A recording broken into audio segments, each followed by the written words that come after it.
گزارش ہے کہ ویڈیو کو لاسٹ تک دیکھیں تاکہ بات پوری طرح سمجھ میں آئے۔ روزے کے بارے میں جو سوال بہت زیادہ پوچھے جاتے ہیں، الٹی آ گئی ہے، ابکائی آ گئی ہے، اس سے روزہ تو نہیں ٹوٹا، انجیکشن لگانا ہے، چوٹ لگ گئی ہے، خون نکل گیا ہے، خون لگانا ہے، انہیلر لینا ہے۔ تو الٹی آنے سے روزہ نہیں ٹوٹتا۔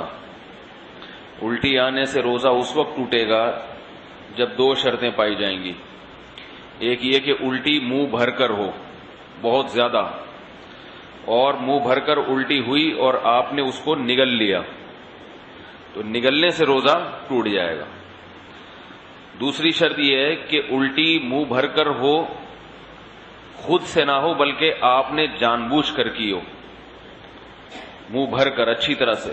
منہ بھرنے کا مطلب یہ ہوتا ہے کہ اتنی زیادہ ہو کہ آپ اگر روکنا چاہیں تو وہ روک نہ سکیں، اس کو منہ بھر کے کہتے ہیں۔ ورنہ اب منہ ہر ایک کا جو ہے کیونکہ وہمی لوگ جو ہے نا، پھر وہ وہمی لوگ جو ہے نا وہ تنگ کرتے ہیں۔ وہمی کہتے ہیں اب مجھے پتہ ہی نہیں چل رہا کہ میرا منہ بھر کے ہوا ہے یا منہ تھوڑا ہوا ہے۔ تو بھائی اب منہ تو آپ کا اپنا ہے، میں تھوڑی پتہ لگا سکتا ہوں کہ آپ کا منہ بھرا ہے کہ نہیں بھرا۔ اس کا ایک فقہا نے ضابطہ بیان کیا ہے کہ اتنا کہ منہ میں روکنا اس کو ممکن نہ ہو۔ تو چھوٹی موٹی ابکائیاں آتی ہیں، چھوٹی موٹی الٹیاں آتی ہیں، یہ اگر نگل بھی لیں تو بھی روزہ نہیں ٹوٹتا۔ ابکائی آئی اور آپ واپس لے گئے تو نہیں ٹوٹتا۔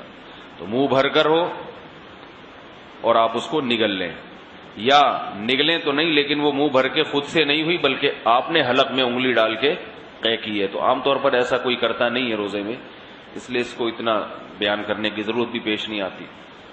اس کے علاوہ گلوکوز چڑھانے سے، انجیکشن لگانے سے روزہ نہیں ٹوٹتا۔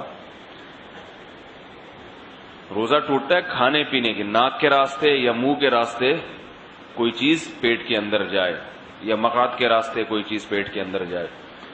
آنکھ میں دوا ڈالنے سے روزہ نہیں ٹوٹتا، خوشبو لگانے سے روزہ نہیں ٹوٹتا، خوشبو سونگھنے سے روزہ نہیں ٹوٹتا ہے۔ کان میں دوا ڈالنے سے روزہ ٹوٹتا ہے یا نہیں، اس میں علماء کا اختلاف ہے۔ پہلے جو ہمارے فقہاء ہیں انہوں نے لکھا ہے کہ کان میں دوا ڈالنے سے روزہ ٹوٹ جاتا ہے۔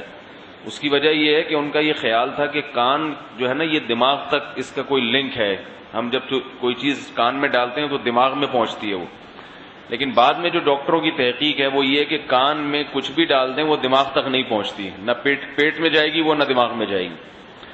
تو اس تحقیق کی وجہ سے علماء کی رائے بھی تبدیل ہوئی۔ تو ابھی ہمارے اکابر کا جو فتویٰ ہے، یعنی سارے ہی ہمارے اکابر ہیں جو اس پہ خلاف ہیں، وہ بھی ہمارے ہی ہیں، لیکن مطلب یہ کہ جو میرے اساتذہ ہیں ان کا جو فتویٰ ہے اس بارے میں وہ یہ ہے کہ روزہ نہیں ٹوٹتا کان میں دوا ڈالنے سے۔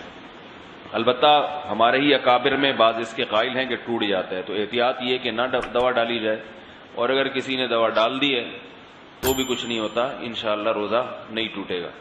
آنکھ میں دوا ڈال دی اور اس کا اثر گلے میں محسوس ہوا تو بھی روزہ نہیں ٹوٹتا، سمجھ رہے بات کو؟ تو سر میں تیل لگانے سے روزہ نہیں ٹوٹتا، احتلام ہو جانے سے، نائٹ فال ہو جانے سے روزہ نہیں ٹوٹتا۔ زوجہ کے قریب کوئی شادی شدہ آدمی گیا اور ڈسچارج ہو گیا تو روزہ ٹوٹے گا، ڈسچارج نہیں ہوا تو اس سے بھی روزہ نہیں ٹوٹتا۔ اور یاد رکھیں اگر اس نے ہم بستری کر لی تو پھر جو ہے روزہ بھی ٹوٹے گا اور 60 روزوں کا کفارہ بھی ہے اس کے اوپر۔ زوجہ سے ہم بستری بالکل حلال نہیں ہے روزے کی حالت میں، اور ویسے جان بوجھ کر روزے میں کھا لیا تو بھی روزہ ٹوٹے گا بھی، اور 60 روزوں کا کفارہ بھی ادا کرنا پڑے گا اس کو۔ تو رمضان میں کھانے کی اجازت نہیں ہے روزے کی حالت میں، روزہ ہی کیسا جس میں کھانے کی اجازت ہو، تو سزا بھی ملے گی، صرف روزہ نہیں ٹوٹے گا اس میں۔